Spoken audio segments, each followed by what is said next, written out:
اور اسی میں اس نے طلبہ کا بھی جائزہ لیا. طلبہ کا جائزہ لیتے ہوئے کمروں میں داخل ہوا اور داخل ہو کر طلبہ جو پڑھ رہے تھے ان سے پوچھنے لگا کہ بھائی تم کہاں کے ہو, کیا پڑھ رہے ہو اور کیوں پڑھ رہے ہو. طلبہ جواب دیتے. کوئی کہتا کہ میں اس لیے پڑھ رہا ہوں کہ میں قاضی بننا چاہتا ہوں, کوئی کہتا کہ میں اس لیے پڑھ رہا ہوں کہ میں وزیر اعظم بننا چاہتا ہوں. پہلے زمانے میں مدرسوں سے پڑھے ہوئے لوگ ہی بڑے بڑے قاضی بنتے تھے, چیف جسٹس بنتے تھے, بڑے بڑے قضا کے عہدوں پر فائز ہوتے تھے, اور اسی کے ساتھ جو ہے چیف منسٹر بھی بنتے تھے اور وزیر اعظم بھی بنتے تھے, یہ سب کچھ بنتے تھے. مدارسی میں پڑھے ہوئے لوگ جب اسلامی حکومتیں قائم کی, اسی علم کی بنیاد پر بڑے بڑے عہدوں پر فائز ہوتے تھے. تو طلبہ جو وہاں تھے وہ کہہ رہے تھے, کوئی کہہ رہا تھا مجھے وزیر اعظم بننے کا شوق ہے, کوئی کہتا مجھے قاضی صاحب بننے کا شوق ہے, فلاں بننے کا شوق ہے, میں اس لیے پڑھ رہا ہوں, میں اس لیے پڑھ رہا ہوں. یہ سنتے سنتے سنتے بادشاہ کے دل کے اندر کدورت پیدا ہو گئی. بادشاہ نے کہا یہ سارے دنیا دار طلبہ جمع ہو گئے, وزیر اعظم بننا چاہتے ہیں, قاضی بننا چاہتے ہیں, فلاں بننا چاہتے ہیں, یہ عہدہ چاہتے ہیں, وہ منزلت چاہتے ہیں. یہ تو سب دنیا کے عہدے ہیں. اس علم کو پڑھ پڑھ کر دنیا چاہنے والے یہ کیا دین کی خدمت کریں گے. بادشاہ کے دل کے اندر کچھ نفرت سی پیدا ہونے لگی. اس نے سوچ لیا کہ اس مدرسے کو بند کر دینا چاہیے, کیا فائدہ ہے. قرآن پڑھائے, حدیث پڑھائے, دین پڑھائے, فقہ پڑھائے, تفسیر پڑھائے, لیکن یہاں پڑھنے والے لوگ دنیا دار بن کے نکلے, عہدوں کے طالب بن کر نکلے. اس کے دل کے اندر آیا کہ بھئی اسے بند کر دینا چاہیے. خیر پھر اس کے بعد ایک اور کمرے میں داخل ہوا. وہاں پر ایک طالب علم چراغ میں بیٹھ کے ہوئے پڑھ رہے تھے اور اتنے مشغول تھے, اتنے مشغول کہ بادشاہ سامنے جا کر کھڑا ہو گیا, تب بھی وہ گردن اٹھا کے دیکھنے کو تیار نہیں, اس لیے کہ ان کو پڑھنے میں اتنی مشغولیت اور انہمام تھا. بادشاہ نے سلام کیا, طالب علم نے نیچے ہی گردن رکھتے ہوئے وعلیکم السلام یہ کہہ دیا. بادشاہ کے وزیر نے کہا ارے بھائی تمہارے سامنے بادشاہ وقت کھڑے ہیں. اب انہوں نے دیکھا وہ بادشاہ کھڑے ہوئے ہیں. خیر اٹھ کے کھڑے ہوئے, سلام کیا, مصافحہ کیا. اس کے بعد بادشاہ نے پوچھا تم کہاں کے ہو.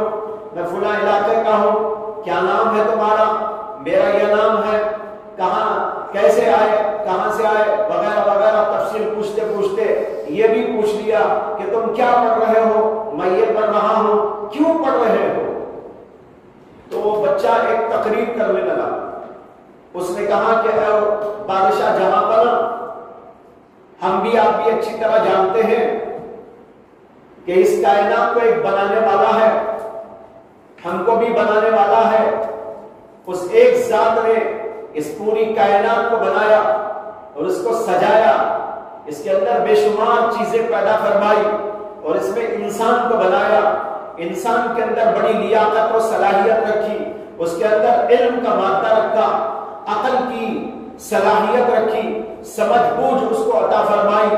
میں یہ اس لیے پڑھ رہا ہوں کہ میں اپنی عقل کے ذریعے اور اپنے اس علم کے ذریعے یہ معلوم کروں کہ وہ اللہ جس نے اس کائنات کو پیدا کیا اور ہم کو اور آپ کو پیدا کیا وہ ہم سے چاہتا کیا ہے, تاکہ میں اس کے مطابق عمل کر کے اس کی رضا حاصل کروں. اور میں یہ بھی معلوم کروں کہ وہ کیا چیزیں نہیں چاہتا, اس کی غیر مرضی کیا ہے. میں ان چیزوں سے بچ بچ کر اللہ کی ناراضگی سے اپنے آپ کو بچاؤں, اس لیے میں کر رہا ہوں. بادشاہ کا دل خوش ہو گیا. اس نے کہا کہ بھائی ایک طالب علم تو کم از کم ایسا موجود ہے. چلو میرا تو ارادہ بدل گیا تھا کہ مدرسہ ہی بند کر دوں گا, لیکن اس پہ ایک طالب علم کی وجہ سے اب ارادہ ہوتا ہے. ایسے اور بھی کچھ ہوں گے اللہ کے بندے, اس لیے ان کے واسطے اس مدرسے کو قائم رکھنا ہے اور اس کو چلانا. تاریخ کہتی ہے کہ یہ طالب علم امام غزالی بنے. امام غزالی رحمۃ اللہ علیہ کا یہ جواب تھا. بچپن میں ہی ان کے ذہن کے اندر یہ بات آ گئی کہ پڑھنا کیوں ہے, کیا مقصد سے پڑھنا ہے. اللہ کی رضا پانے کے لیے بچنا ہے، اللہ کی ناراضگی سے بچنے کے لیے پڑھنا ہے، آخرت کو حاصل کرنے کے لیے پڑھنا ہے۔ یہ ہے اصل مقصد پڑھنے کا۔ اس کو امام بخاری سمجھانا چاہتے ہیں انما الاعمال بالنیات والی حدیث کو پہلے لا کر کہ بھائی ہر کام میں نیت ہے، تمہارے پڑھنے میں بھی نیت کو درست کر لو۔ بعض سوال کا جواب دینے والے لوگوں نے امام بخاری کے اوپر عائد ہونے والے سوال کا جواب یہ دیا ہے، لیکن یہ جواب صحیح نہیں ہے۔ تشریح تو میں نے بہت لمبی کر دی، غلط جواب کی تشریح بہت لمبی کر دی، اس لیے کر دی تاکہ جو اس کا مضمون ہے وہ تو اچھا ہے نا، وہ تو ضرورت کا ہے، اس لیے ہماری نیتیں درست ہو جائے، اس لیے بات تو اچھی ہے، لیکن جہاں تک سوال و جواب کا تطابق ہے وہ صحیح نہیں ہے۔ بات تو صحیح ہے اپنی جگہ پر، نیت میں اخلاص ہونا چاہیے، پڑھنے میں اخلاص ہونا چاہیے، یہ بہت اچھی بات ہے، یہ آپ اپنے دلوں میں رکھیں، اس کو قبول کریں، لیکن جہاں تک سوال کا جواب ہے یہ جواب درست نہیں معلوم ہوگا۔ اسے کہ سوال تو یہ ہے کہ کیف کان بدل وحی باب قائم کر کے اس میں پہلی حدیث یہ کیوں لائے؟ اس سے وحی کا کیا تعلق ہے؟ وحی کا کوئی تعلق نہیں ہے۔ رہا یہ جواب کہ امام بخاری پہلے یہ حدیث لا کر ہماری اصلاح کرنا چاہتے ہیں، اگر وہی ان کا مقصود ہے تو امام بخاری کو چاہیے تھا کہ کیف کان بدل وحی سے پہلے لاتے، باب قائم کرنے سے پہلے حدیث کو لاتے، تاکہ باب پڑھتے وقت بھی نیت درست ہو جائے۔ پہلے اس کو لانا چاہیے تھا، پہلے حدیث لا کر نیتوں کو درست کر کے پھر اس کے بعد اگر وہ اس حدیث کو اس باب کو شروع کرتے بات تب سمجھ میں آتی، لیکن پہلے باب قائم کر دیا، باب قائم کرنے کے بعد ایک ایسی بات لا رہے ہیں جو پہلے بیان کرنے کی ہے۔ امام بخاری رحمۃ اللہ علیہ کی دقت نظر اور ان کی فقہی بصیرت کے اعتبار سے یہ بات بعید معلوم ہوتی ہے۔ لانا تو پہلے لاتے، باب قائم کر کے اس میں ایک غیر متعلق بات کیوں لائے، غیر متعلق حدیث کو کیوں لائے؟ اس لیے جواب صحیح نہیں ہے۔ دوسرا جواب بعض علماء نے دیا ہے کہ دراصل امام بخاری نے یہ حدیث بطور خطبہ ذکر کی ہے۔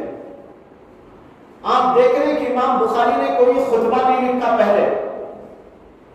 عام طور پر مصنفین خطبہ لکھتے ہیں، خطبہ لکھنے کے بعد کتاب شروع کرتے ہیں، تو امام بخاری کا خطبہ یہی حدیث ہے، وہ اسی حدیث کو بطور خطبہ ذکر کر دینا چاہتے ہیں۔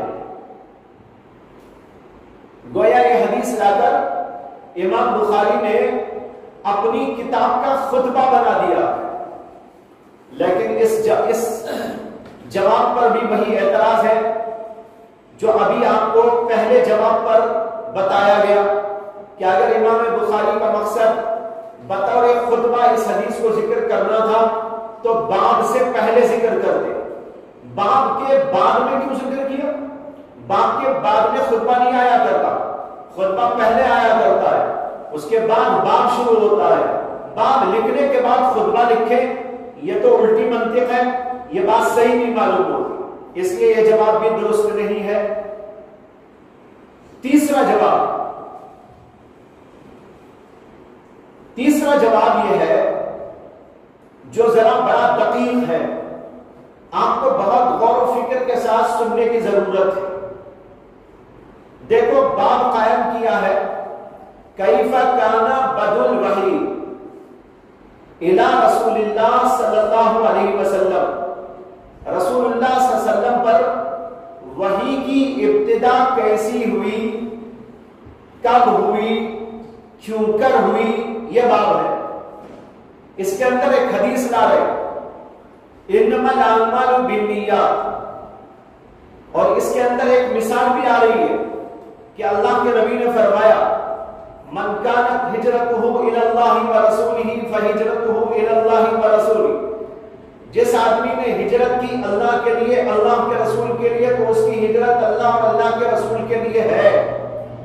یہ حدیث لا کر امام بخاری ایک بہت دقیق اشارہ اس بات کی طرف کرنا چاہتے ہیں کہ اللہ کے نبی پر وحی کا آغاز جو ہوا تھا وہ اپنے گھر سے ہجرت کرنے پر ہوا تھا. اللہ کے نبی پر جو وحی کا آغاز ہوا تھا وہ اپنے گھر کو چھوڑنے پر ہوا تھا. ہجرت کے معنی آتے ہیں اپنے گھر کو چھوڑنا. پھر گھر کو چھوڑنا کبھی تو ایسا ہوتا ہے کہ ایک علاقے کو چھوڑ کر دوسرے علاقے میں چلے جانا، جیسے حضرات صحابہ نے اور خود اللہ کے نبی نے مکے کو چھوڑا اور مدینہ تشریف لے گئے اور اس کو ہجرت کہتے ہیں. اور یہ ہے کہ اپنے گھر کو چھوڑ کر کسی اور جگہ پر جا کر رہنا، وہ بھی ہجرت کہلاتی ہے. اور آپ کو یہ بات معلوم ہے کہ نبی اکرم صلی اللہ علیہ وسلم پر جو وحی نازل ہوئی وہ غار حرا میں نازل ہوئی. اللہ کے نبی اپنے گھر کو چھوڑ کر اللہ کی عبادت کرنے کے لیے، محض اللہ کی رضا حاصل کرنے کے لیے غار حرا میں جا کے تشریف رکھا کرتے تھے. وہاں پر عبادت کے اندر مشغول رہتے تھے. جب آپ نے ہجرت کر کے اپنے گھر بار کو چھوڑا، اپنے بیوی بچوں کو چھوڑا اور جا کر غار حرا میں زندگی کرنے لگے، اور کبھی 10 دن، کبھی 15 دن، کبھی 8 دن وہاں پر جا کر رہنے لگتے تھے، تو اسی موسم کے اندر اللہ کے نبی علیہ السلام پر اللہ کی وحی کا آغاز ہوا تھا. تو اب یہ وحی کی ابتدا کب ہوئی؟ جب اللہ کے نبی نے گھر چھوڑا. جب تک گھر نہیں چھوڑا وحی نازل نہیں ہوئی. جب گھر چھوڑ کر آپ غار حرا تشریف لے جاتے تھے اور وہاں پر آپ تشریف فرما ہوتے تھے، اس دور کے اندر اللہ کے نبی علیہ السلام پر وحی کا آغاز ہوا. اور اس میں اس بات کی طرف بھی اشارہ ہے کہ ایک تو آپ نے ہجرت کی، گھر بار چھوڑا، اور دوسرے محض اللہ کو پانے کے لیے، اسے کہ آپ کا مقصد غار حرا میں جانے کا اللہ کی عبادت، اللہ کی رضا، دنیا سے بے تعلقی، دنیا والوں سے، گھر بار سے، سب چیزوں سے علاحدگی. ان سب چیزوں سے علاحدہ ہو کر اللہ کو پانے کے لیے جب ریاضت اور مجاہدہ کرتے ہوئے نبی اکرم صلی اللہ علیہ وسلم وہاں پر رہنے لگے تھے، تب اللہ کے نبی پر وحی نازل ہوئی، اللہ کا فرشتہ آیا تھا. تو اس میں اشارہ ہے، بہت دقیق اشارہ، کہ اللہ کے نبی پر وحی کا نزول ہجرت پر ہوا اور اخلاص کی بنیاد پر ہوا. سمجھ میں آئی بات؟ اب آپ کو یہ سمجھ میں آ گیا ہوگا کہ امام بخاری رحمۃ اللہ علیہ نے یہ حدیث یہاں پر جو لائی ہے یہ باب سے غیر متعلق نہیں ہے، باب سے ہی متعلق ہے. یہ محض انما الاعمال بالنیات کہہ کر اصلاح قلب کی بات نہیں ہے، نہ یہ بطور تمہید و مقدمہ بیان کیا گیا ہے، بلکہ دراصل اسی سوال کا جواب ہے جو بعد میں انہوں نے قائم کیا. کیف کان بدء الوحی، اللہ کے نبی پر وحی کا آغاز کیسے ہوا؟ اس طرح ہوا کہ آپ نے گھر بار کو چھوڑا، آپ نے ہجرت کی، اخلاص کے ساتھ ہجرت کی.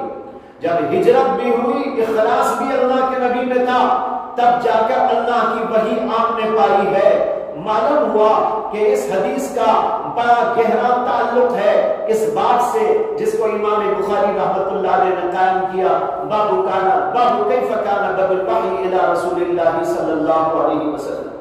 یہ جواب حضرت شیخ الہند مولانا محمود حسن دیوبندی رحمۃ اللہ علیہ نے دیا.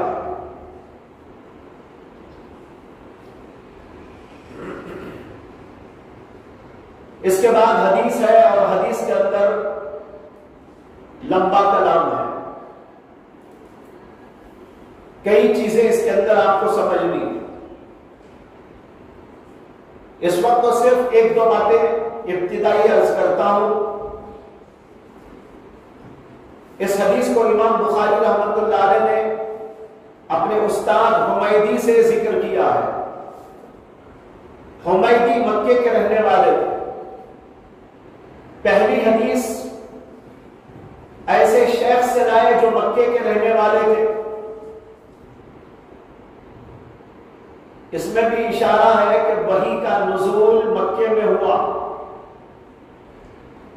بڑے دقیق قسم کے اشارے ہوتے ہیں امام بخاری میں.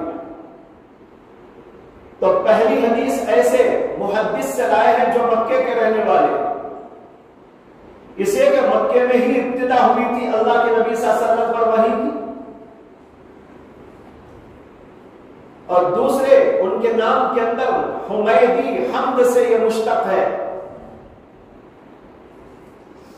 حمد سے مشتق ہونے کی وجہ سے اس میں حمد بھی ہو رہی ہے اللہ کی، اور اللہ کی حمد پہلے نمبر پر ہوتی ہے، لہذا جو اشکال ہو رہا تھا کہ بھائی حمد نہیں لکھی، حمد نہیں لکھی، اس کا کچھ تدارک یہاں سے بھی ہو گیا، تو کہتے ہیں حدثنا الحمیدی، اور امام بخاری کے تمام اساتذہ میں سب سے زیادہ مانوس جن سے تھے امام بخاری و امام حمیدی، اس لیے ان کی حدیث سے اس کی ابتدا کی۔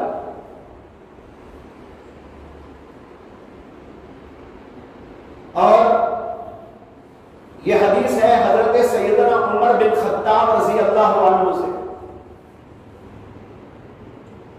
اور عمر بن خطاب رضی اللہ تعالی عنہ بڑے فقیہ صحابہ میں سے ہیں، فقہائے صحابہ میں سے، فقہائے صحابہ میں سے ہونے کی وجہ سے امام بخاری ان سے وہ حدیث لا رہے ہیں جس کے اندر بڑے فقہی مسائل ہیں، انما الاعمال بالنیات، ہر چیز میں نیت چاہیے، نیت کیسی، کیا، کب، اس کی بڑی تفصیلات وہ سب یہاں پر آئے گی۔ اسے امام بخاری رحمۃ اللہ علیہ نے حضرت عمر بن خطاب کی حدیث ذکر کی، اور یہ حدیث صرف حضرت عمر بن خطاب سے مروی ہے، تمام صحابہ میں صرف ایک راوی ہیں حضرت عمر جو اس حدیث کو روایت کرتے ہیں، کسی اور صحابی سے یہ حدیث مروی نہیں۔ یہاں سے ایک اشارہ اس بات کی طرف ملتا ہے کہ حدیث کے صحیح ہونے کے لیے دو راوی ہونا ضروری نہیں۔ امام حاکم رحمۃ اللہ علیہ نے صحیح حدیث کی تعریف میں یہ بات ذکر کی ہے کہ صحیح حدیث وہ ہوتی ہے جو کم از کم ہر طبقے سے دو راویوں پر مشتمل ہو، صحابی ہو تو دو، تابعی ہو تو دو، تبع تابعین ہو تو دو، اس کے بعد کے ہو تو دو، اس کے بعد کے طبقے کے ہو تو وہ دو، ہر طبقے میں دو دو دو کم از کم ہونا چاہیے، تب جا کر وہ حدیث صحیح ہوتی ہے۔ لیکن امام بخاری کا یہ طرز بتا رہا ہے کہ وہ اس کے قائل نہیں، اور جمہور علماء بھی اس کے قائل نہیں۔ امام حاکم کی تشریح ہے، امام حاکم کا انداز نظریہ ہے، لیکن جمہور علماء کے نزدیک حدیث کے صحیح ہونے کے لیے دو دو راویوں کا ہونا کوئی ضروری نہیں۔ البتہ وہ شرائط ہیں جو آپ کے سامنے پرسوں بیان کر دیے گئے تھے کہ تمام راوی ثقہ ہونا چاہیے، تمام راوی بڑے زبردست حافظ ہونا چاہیے، یعنی قوت حافظے کے مالک ہونا چاہیے، اور سلسلے سند میں اتصال ہونا چاہیے، اور یہ ہے کہ شاذ نہ ہونا چاہیے، اور اس کے اندر کوئی علت خفیہ نہیں ہونا چاہیے۔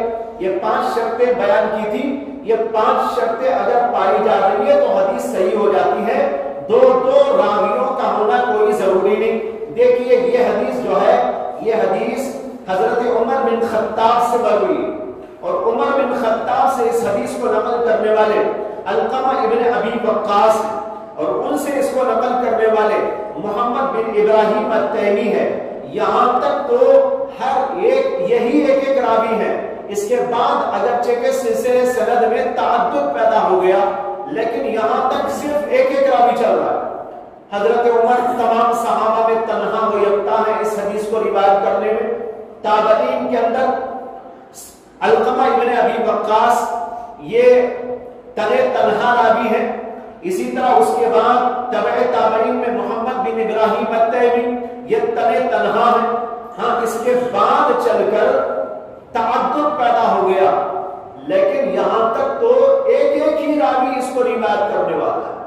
اگر ہر جگہ پر دو دو راوی ہونا شرط ہوتا تو پھر یہ حدیث صحیح ہی نہ ہوتی. لیکن امام بخاری نے اس کو ذکر کیا، پوری امت نے اس کو قبول کیا. معلوم ہوا کہ وہ نظریہ صحیح نہیں ہے جو امام حاکم نے پیش کیا. صحیح نظریہ یہ ہے کہ ایک ایک راوی بھی ہو سکتا ہے بشرطے کہ وہ ان شرائط کے مطابق ہو. اس کے بعد حدیث شروع ہو رہی ہے. علل منبر میں اشارہ ہے کہ یہ خطبے کے دوران کہا تھا حضرت عمر رضی اللہ تعالیٰ عنہ نے. بعض روایتوں میں آتا ہے کہ یہ حدیث اللہ کے نبی علیہ السلام نے ایک خاص موقع پر ارشاد فرمائی. جس طریقے پر قرآنی آیات کا شان نزول ہوتا ہے، اسی طریقے پر احادیث کا شان ورود بھی ہوتا ہے کہ حدیث اللہ کے نبی نے کب بیان کی تھی، کس پس منظر میں بیان کی تھی، کس سوال کے جواب میں بیان فرمائی تھی. ایسا بھی ہوتا ہے. ہاں بہت سے احادیث کے شان نزول اور شان ورود نہیں ہوتے، جیسے بہت سی آیات کا بھی کوئی شان ورود نہیں ہوتا. اللہ نے اس کو اپنے طور سے نازل فرما دیا، بغیر کسی واقعے، بغیر کسی حادثے، بغیر کسی سوال، بغیر کسی خاص پس منظر کے. ایسا بھی ہوتا ہے. اسی طرح بہت سی حدیثیں تو اللہ کے نبی نے یوں ہی بیان فرمائی وقتاً فوقتاً، لیکن بہت سی احادیث ایسی بھی ہیں جو کسی خاص پس منظر میں اللہ کے نبی کی زبان مبارک سے صادر ہوئی. اس حدیث کے بارے میں متعدد جو ہے محدثین نے روایت کیا ہے. حضرت سیدنا عبداللہ بن مسعود رضی اللہ عنہ سے کہ جب مکہ مکرمہ سے لوگ ہجرت کر کر کے مدینہ حاضر ہو رہے تھے تو ایک صحابی تھے، ان کا تعلق مدینے میں ایک عورت سے تھا. یعنی زمانے جاہلیت میں ایک عورت سے اس کا تعلق تھا، اور اس عورت کا نام تھا ام قیس. یہ اسلام لے آئے. اسلام لانے کے بعد ظاہر بات ہے غلط تعلق تو رکھا نہیں جا سکتا، تو انہوں نے اس زمانے میں اس عورت کو پیغام بھیجا کہ میرا تمہارے سے تعلق رہا، لیکن اب میں مسلمان ہو چکا ہوں، میں تمہارے سے شادی کر لینا چاہتا ہوں. تو شادی کا جب پیغام بھیجا تو اس عورت نے اس کے جواب کے اندر یہ کہلوایا کہ میں شادی کے لیے راضی ہوں، لیکن میری شرط یہ ہے کہ تم مکہ چھوڑ کر مدینہ آ جاؤ، یہاں آئیں گے تب ہماری شادی ہوگی. تو انہوں نے شادی کرنے کے لیے اسی زمانے میں ہجرت کی اور وہاں پر جا کر اس عورت سے شادی کی. جب نبی اکرم صلی اللہ علیہ وسلم کے علم میں یہ بات آئی تو نبی اکرم صلی اللہ علیہ وسلم تشریف لائے، منبر پر کھڑے ہوئے اور آپ نے خطبہ ارشاد فرمایا اور اس کے اندر یہ حدیث بیان فرمائی انما الاعمال بالنیات. یعنی اس پس منظر میں بیان فرمایا کہ آدمی جو کرتا ہے اس کی نیت کے مطابق اسے اجر و ثواب یا سزا و جزا کے فیصلے ہوتے ہیں. انما الاعمال بالنیات، اعمال کا دار و مدار نیتوں پر ہے. انما لامرئ ما نوى، آدمی کو وہی ملتا ہے جس کی وہ نیت کرتا ہے. اب یہاں ہجرت کی مثال دی اللہ کے نبی نے، اس لیے کہ ہجرت کا واقعہ پیش آیا تھا، تو ہجرت کے پس منظر میں یہ واقعہ پیش آیا تو وہاں اللہ کے نبی کی زبان سے یہ الفاظ صادر ہوئے جو آدمی ہجرت کرتا ہے اللہ کے لیے، اللہ کے رسول کے لیے، جیسے بے شمار صحابہ نے ہجرت کی تھی صرف اللہ کی خاطر، اللہ کے نبی کی خاطر، اپنے گھر بار کو چھوڑا تھا، اپنی کبھی اولاد کو بھی چھوڑ دیا تھا، اپنے بیویوں کو بھی چھوڑ دیا تھا، اپنے پورے خاندان کو چھوڑ دیا تھا اور مدینہ حاضر ہو گئے تھے. جو ایسے ہیں وَهِجْرَتُهُ إِلَى مَا إِلَى اللَّهِ وَرَسُولِهِ، تو ان کی ہجرت واقعی اللہ کے لیے ہے، اللہ کے رسول کے لیے۔ اور جو آدمی دنیا کے لیے ہجرت کرے، مکہ چھوڑ کے مدینہ آ رہا، کیوں؟ کمائی کرنے کے لیے آ رہا ہے، دکان لگانے کے لیے آ رہا ہے، وہاں کوئی اور دنیا کا سسٹم قائم کرنے کے لیے آ رہا ہے، ابھی امرأۃ ینکحوہا یا کسی عورت سے شادی رچانے کے لیے آ رہا ہے، وَهِجْرَتُهُ إِلَى مَا هَاجَرَ إِلَيْهِ، تو اس کی ہجرت تو اسی کے لیے ہے جس کے لیے وہ آیا ہے، وہ اللہ کے لیے نہیں ہے، وہ اللہ کے رسول کے لیے نہیں ہے۔ یہ اس پس منظر میں اللہ کے نبی علیہ السلام نے ارشاد فرما کر لوگوں کی اصلاح فرمائی کہ بھائی تم ہجرت کرو تو اللہ کے لیے کرو، اللہ کے رسول کے لیے کرو، دنیا کے لیے نہ کرو، کسی عورت سے شادی رچانے کے لیے نہ کرو، یہ اللہ کے لیے ہجرت شمار نہیں ہوگی، اس پر تم کو ثواب نہیں ملے گا۔ حضرت عبداللہ بن مسعود رضی اللہ عنہ کہتے ہیں کہ وہ صحابی جو ہجرت کر کے آئے تھے ام قیس سے شادی کرنے کے لیے، تو ہمارے درمیان میں ان کا نام ہی پڑ گیا تھا مہاجر ام قیس۔ ان کا نام کیا پڑ گیا تھا؟ مہاجر ام قیس۔ کوئی مہاجر مکی ہوتا ہے، کوئی مہاجر مدنی ہوتا ہے، کوئی مکے کی طرف ہجرت کر کے مکی کہلاتا ہے، کوئی مدینے کی طرف ہجرت کر کے مدنی کہلاتا ہے۔ حضرت شیخ الحدیث مولانا زکریا صاحب کانلوی مہاجر مدنی کہلاتے، حضرت مولانا حاجی امداد اللہ مہاجر مکی، ان کا نام کے ساتھ دیا گیا مہاجر مکی، مکے کی طرف ہجرت کر کے مکے میں وہ رہے، اس لیے ان کا نام ہے مہاجر مکی۔ شیخ الحدیث مولانا زکریا کانلوی رحمۃ اللہ علیہ، ان کے نام کے ساتھ لگا ہوا ہے مہاجر مدنی۔ اب یہ کیا ہو گئے؟ مہاجر ام قیس، ام قیس کی طرف ہجرت کرنے والے۔ لیکن یہ بھی دیکھیے حضرات صحابہ کرام کا کمال کہ ان کا نام کہیں نہیں آیا۔ وہ کون صحابی تھے جن کا یہ واقعہ ہے، جن کو مہاجر ام قیس کہا جاتا تھا؟ یہ کون صحابی، ان کا نام کہیں ذکر نہیں کیا گیا۔ حضرات صحابہ ایسے موقع پر ان صحابہ کا نام ذکر نہیں کرتے تھے تاکہ غیبت نہ ہو جائے۔ سمجھ میں آیا؟ غیبت سے پرہیز، اس کی اعلیٰ مثال حضرات صحابہ کرام نے قائم کر دی۔ جہاں بھی کسی صحابی سے کوئی غلطی ہو گئی اور پھر ان کا کوئی واقعہ آیا، واقعہ تو ذکر کیا صحابہ نے، ان سے ایسا ہوا، انہوں نے ایسا کیا، اللہ کے نبی نے یوں فرمایا، ان کی اسی اصلاح کی گئی، ان کے بارے میں یوں کہا گیا، یہ سب کچھ بیان کیا، لیکن عام طور پر ان کے نام کو چھپا لیا گیا تاکہ بعد میں آنے والے لوگ ان کا نام لے کر ایسا نہ ہو جائے کہ غیبت کا سلسلہ چلتا رہے۔ حضرات صحابہ خود پرہیز کرتے تھے ان کا نام لینے سے، بس ایک آدمی اللہ کے نبی کے پاس آیا، ایک آدمی نے ایسا کر دیا، جاء رجل الى النبی صلی اللہ علیہ وسلم قال رجل کذا فعل رجل کذا، اس نے ایسا کر دیا، اس نے ایسا کہہ دیا، وہ آ کر یوں کہنے لگا، اللہ کے نبی نے یوں کہہ دیا۔ یہاں جہاں غلطیاں ہوتی ہیں وہاں صحابہ ان کا نام چھپا دیتے ہیں، یہ بھی حضرات صحابہ کرام کی کرامت ہے۔ یہ چند باتیں آج آپ کے سامنے ذکر کر دی گئی بنیادی اس حدیث کے سلسلے کی۔ باقی جو حدیث ہے انما الاعمال بالنیات، اور پھر اس کا مطلب، معنی اور اس سلسلے میں فقہاء کرام کے اقوال، اس کے بارے میں تفصیلی گفتگو انشاءاللہ کل عرض کی جائے گی۔ وآخر دعوانا الحمد